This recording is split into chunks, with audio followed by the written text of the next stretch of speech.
ofrecer la alternativa más natural del mercado nacional. Patagonia Blend, una taza con identidad.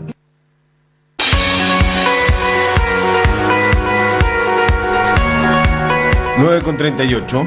9 de la mañana con 38 minutos. Estaba leyendo nuevamente parte de la nota de la crónica que sale en la prensa hoy día, y la introducción coloca misterio y te hace tener una sensación de decir, vaya, pero ¿cómo es posible esto de que haya funcionarios públicos que ocupen casas fiscales por 30, 35, 40 años? Se habla de un secreto a voces, se habla de que cuando fueron a entrevistar gente, los propios funcionarios públicos ocultando su identidad, pidiendo la reserva de la identidad, diciendo, por fin van a hablar de esto que todo el mundo sabe.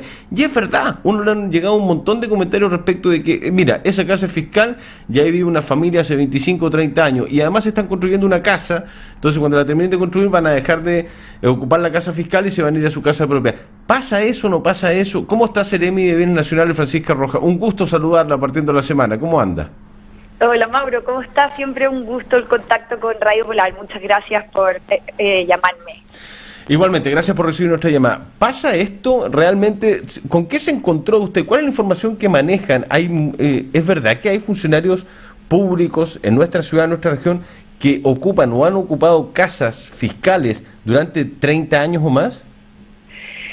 Sí, Mauro, mira, yo creo que lo importante primero sería bueno saber, o sea, que la gente sepa que en el fondo esa situación no es una irregularidad, porque el estatuto administrativo no indica un plazo máximo para que un funcionario público ocupe una vivienda fiscal. Perfecto. Entonces, claro, que eso es bien importante señalarlo, porque a pesar de que pueda hacer llamar la atención el plazo, pero no es una irregularidad. Ya, pero lo legal, por el estatuto. Lo legal no Sí. siempre es lo correcto.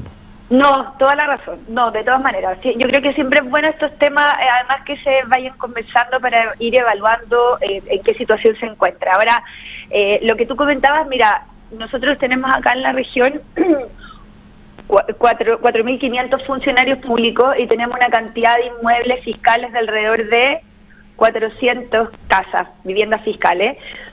O sea, por supuesto que no alcanzan las casas para todos los funcionarios, sí, eso de partida. Sí. Entonces, el estatuto administrativo regula el uso de las viviendas fiscales y en ese sentido establece normas donde cada servicio, el ministerio, o sea, el fisco, le destina a cada servicio público, eso quiere decir a cada uno de los ministerios, le destina un cierto número de viviendas para que ellos administren. Uh-huh. Entonces, ellos tienen la obligación de velar que el funcionario no tenga una vivienda propia en la región donde está trabajando y que, que sea funcionario público, evidentemente, y que la vivienda que se le entregue se use para fines habitacionales. Eso es como lo fundamental. Uh-huh. Y ahora, para ver cómo se asigna un funcionario, el estatuto administrativo indica que se asigna por antigüedad en el servicio o por grado, ¿ya? Ya.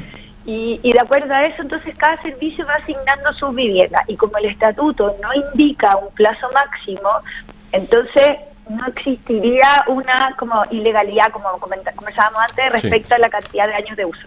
Lo que sí constituye una ilegalidad es que la persona tenga otra vivienda o que la vivienda fiscal se le entregue para vivir y ellos estén usándolo para un taller, una mueblería, una situación económica. Ahora, nosotros como ministerio, desde el momento en que hacemos esta destinación que se llama, perdemos, o sea, la responsabilidad pasa a ser parte de los servicios que reciben las viviendas. Okay. Nosotros solo podemos fiscalizar que el funcionario sea funcionario actualmente y que la vivienda se esté usando para usos habitacionales. Esos son como los dos que nosotros como bienes nacionales podemos hacer esa fiscalización.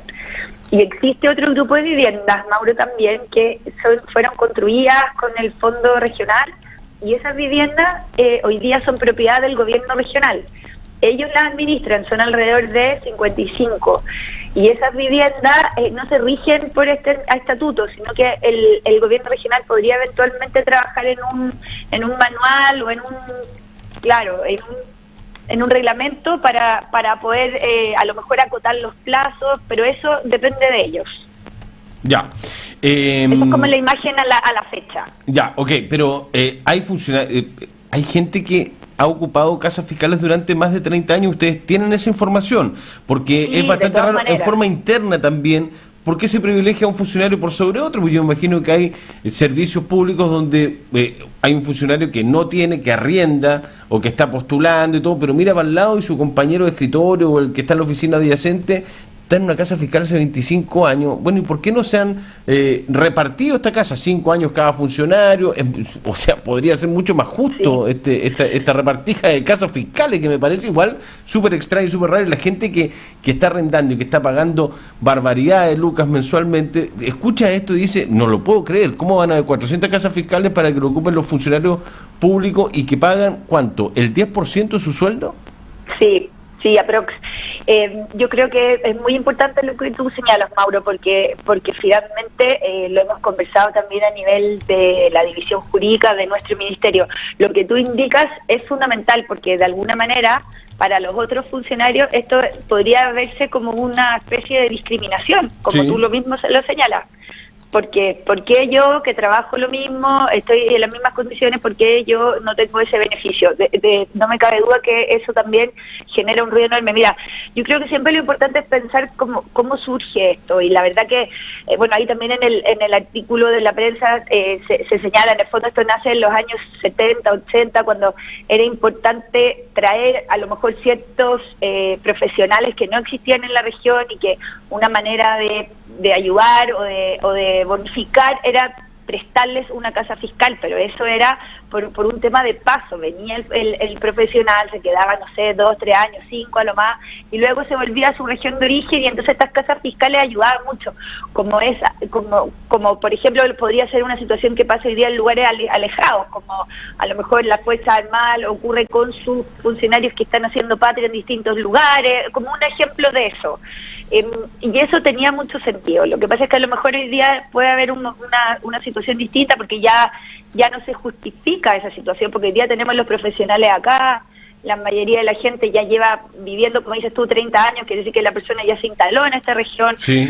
Entonces, yo creo que yo lo que rescato de esta nota y de esta conversación es que hay que transparentar de todas maneras las cosas y eventualmente ir conversando los temas. Yo creo que también, Mauro, acá, como yo te lo señalaba, esto no hay una irregularidad, finalmente, porque el estatuto administrativo lo permite. Entonces yo creo que es importante también que destaquemos la buena fe de los funcionarios públicos que hoy día ocupan esas casas, la mayoría, y el marco legal que les permite esta situación.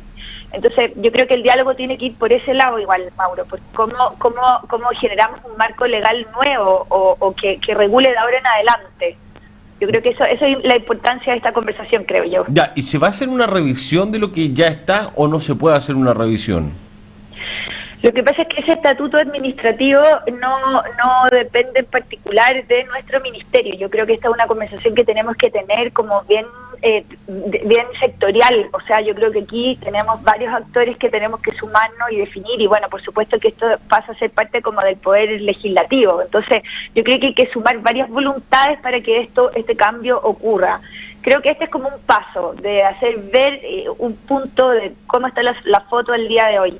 Pero yo creo que aquí necesitamos más, como te digo, más voluntades para poder sacar adelante estos cambios. Y a lo mejor es algo bueno para todos, porque como dices tú, hoy día, imagínate, como te digo yo, 4.500 funcionarios y solo 450 viviendas. O sea, creo que al momento de regular, tal vez en los años de uso, eso podría permitir un beneficio para más funcionarios, sobre todo algunos que estén en una situación complicada.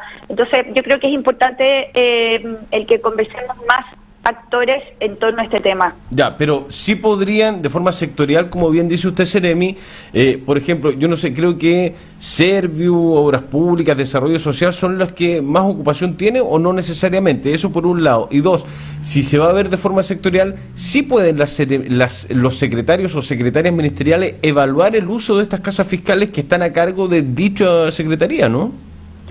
Sí, yo creo que lo que sí, acá, Mauro, como decías tú antes, también importante señalar a la gente que hay algunos servicios que tienen patrimonio propio, entonces ellos administran bajo su normativa las viviendas fiscales que tienen a su haber, ¿ya?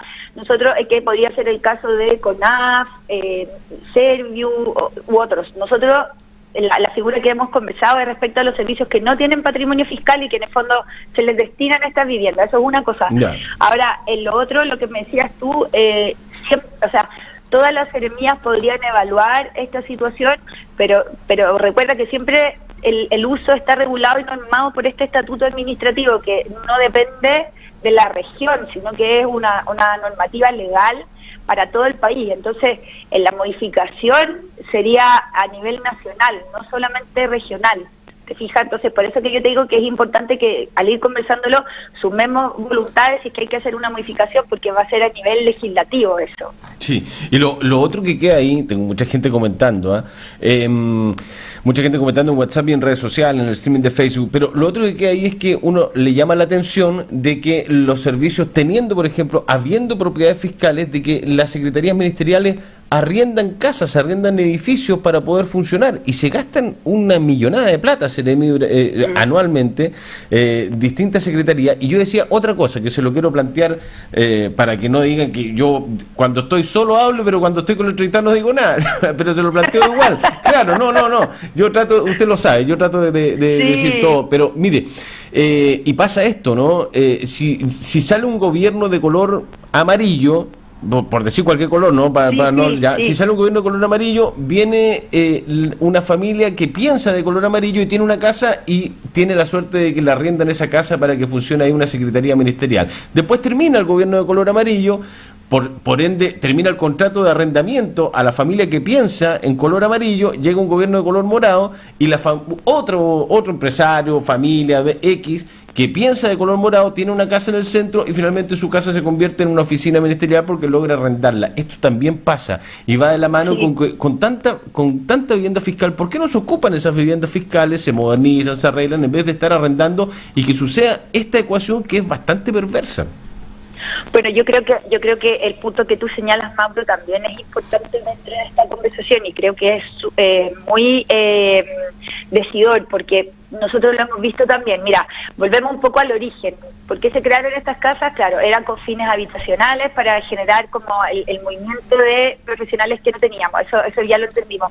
Ahora, hoy día, como eso ya no ocurre, es evidente que el gasto en arriendo del servicio público es enorme. Ahora, yo te puedo contar que respecto al punto que tú señalas, en esta, por lo menos a mí me ha tocado ya 2 veces modificar el uso de 2 viviendas puntual, que ya no sean habitacionales, sino que podamos pasarla a fines de oficina, digamos. Ya. Y dos secretarías regionales ministeriales nos han pedido ayuda con eso. Sobre todo por lo mismo que señalas tú, porque no tienen espacio, porque la vivienda fiscal es grande y permite atención de público o una situación dependiendo de cada necesidad, digamos. Entonces, yo he visto, por lo menos 2 veces me ha tocado hacerlo y creo que es importante que lo destaquemos porque es tal cual como tú señalas, los gastos en arriendo son enormes y eso es, por supuesto, es con recursos de todos los chilenos. Entonces, si podemos optimizar eso y usar para mejor los bienes fiscales, de todas maneras, que es algo que podríamos también incluir dentro de esta conversación, de todas maneras. Teniendo casas fiscales, o sea, teniendo propiedades fiscales, podrían perfectamente solucionarse un tema de gastar mucha plata en arriendo, y que de repente no es ni siquiera necesario teniendo las casas que se tienen, porque son un poquito más de 400 viviendas, 400 propiedades que son del fisco y que podrían tener un mejor uso, obviamente, para abaratar costos, pues, digo yo. Sí, desde esa perspectiva. Ahora igual yo también quiero transmitir, Mauro, que un poco como te lo señalaba antes, como tranquilidad también a los funcionarios que hoy día están usando las viviendas, ya que como lo señalábamos, casi, o sea, todos cumplen la normativa y esto, por eso te digo, creo que esta conversación es muy relevante, pero es una conversación que va a ser capaz de largo aliento, porque vamos a tener que evaluar y conversar, bueno, con otros poderes del Estado para ver la posibilidad de modificar, pero sí transmitir tranquilidad, porque esto es algo que no depende de la región, que no depende de nosotros, sino que, y además ellos están actuando de buena fe porque están cumpliendo el estatuto. Te fijas que es igual, es importante señalarlo porque en el fondo aquí no hay la mayoría no tiene un mal uso. Hay situaciones puntuales en que la vivienda a lo mejor no se está usando para fines habitacionales, pero el hecho de vivir una larga cantidad de años hoy día está dentro del marco legal. Ya. Insisto, no todo lo legal, y usted está de acuerdo, no todo lo legal es lo correcto, lo que se tiene que hacer, o éticamente lo que se tiene que hacer. ¿Ustedes tienen un catastro de todas las viviendas fiscales en qué se están ocupando? Porque me están diciendo, me está llegando un montón de información, pero me dicen que hay casas que se están ocupando de bodegas, por ejemplo, que podrían ser ocupadas como para un funcionario público o para una oficina, pero de bodega es bastante raro. ¿Ustedes tienen un catastro o lo van a tener en algún momento? Nosotros, lo que es viviendas fiscales, no las del FNR, nosotros tenemos el catastro y como te contaba antes, nosotros tenemos un plan de fiscalización donde evaluamos que el funcionario sea funcionario público y que se esté usando para fines habitacionales. Pero a quien le corresponde todo lo que es una fiscalización más exhaustiva es al propio servicio. Entonces, yo creo que estas denuncias que aparecen o estas situaciones que está comentando la gente, lo más probable es que sean reales. Muchas veces pasa que a veces se pierde el control o a veces pueden ocurrir. Entonces, sería importante que se hagan ese tipo de denuncias en cada uno de los servicios. También entiendo que la gente a veces no desconoce a quién corresponde esa casa fiscal, pero son los servicios los que tienen esa atribución. Yo no sé si a lo mejor también nos podrían hacer llegar un mail a nuestra, por transparencia también a bienes nacionales, y nosotros a lo mejor derivar en el caso que corresponda a la denuncia, pero también agradecerle a la gente la preocupación, porque yo creo que esto es un beneficio que en el fondo es para todos. Claro, tengo la sensación de que todas las denuncias y datos que me están llegando son de funcionarios públicos también, entonces que prefieren de mantener en reserva su identidad, y los comprendo absolutamente, ¿no? Porque pueden generar un mal ambiente laboral que ya podría haber, o pueden quedar mal con la persona que está ocupando la casa fiscal. Es muy complejo. Razón. De todas maneras, yo quiero como agradecer igual estos puntos que se levantan, Mauro. Siempre es bueno, para mí por lo menos creo que lo más importante es la transparencia, aclarar que la normativa legal de fondos en la mayoría de los casos se cumple, está la buena fe de los funcionarios a los que se les entregó su vivienda. Y los casos particulares que han ido surgiendo aquí durante la conversación, yo creo que me queda la tarea, voy a comentarte, en el fondo siento que me queda la tarea de conversar con nuestros fiscalizadores para ver un poco cómo vamos con el calendario de fiscalización y qué tendríamos que mejorar para tratar de dar la vuelta a todas las viviendas y ver en qué situación se encuentran, de todas maneras. Eso, ¿se va a fiscalizar? ¿Viene un periodo de fiscalización para tener este registro, por decirlo de alguna manera? Siempre nosotros tenemos un programa de fiscalización de las viviendas fiscales que se va cumpliendo año a año. Pero entonces por eso mismo es bueno tal vez ahora que yo retome y un poco revise en qué situación está a la fecha, cuáles son las viviendas que faltan y cómo podemos seguir un poco también para ir transparentando la información. Esa tarea me la quedo yo. Seremi de Bienes Nacionales, Francisca Rojas, un gusto poder conversar y abrir la semana y el día gracias. Con usted, que estén muy bien. Sí, muchas gracias a ustedes, que tengan buena semana. Buena jornada igual. Igual, chao. Chao, buen día. 9:56, ya volvemos.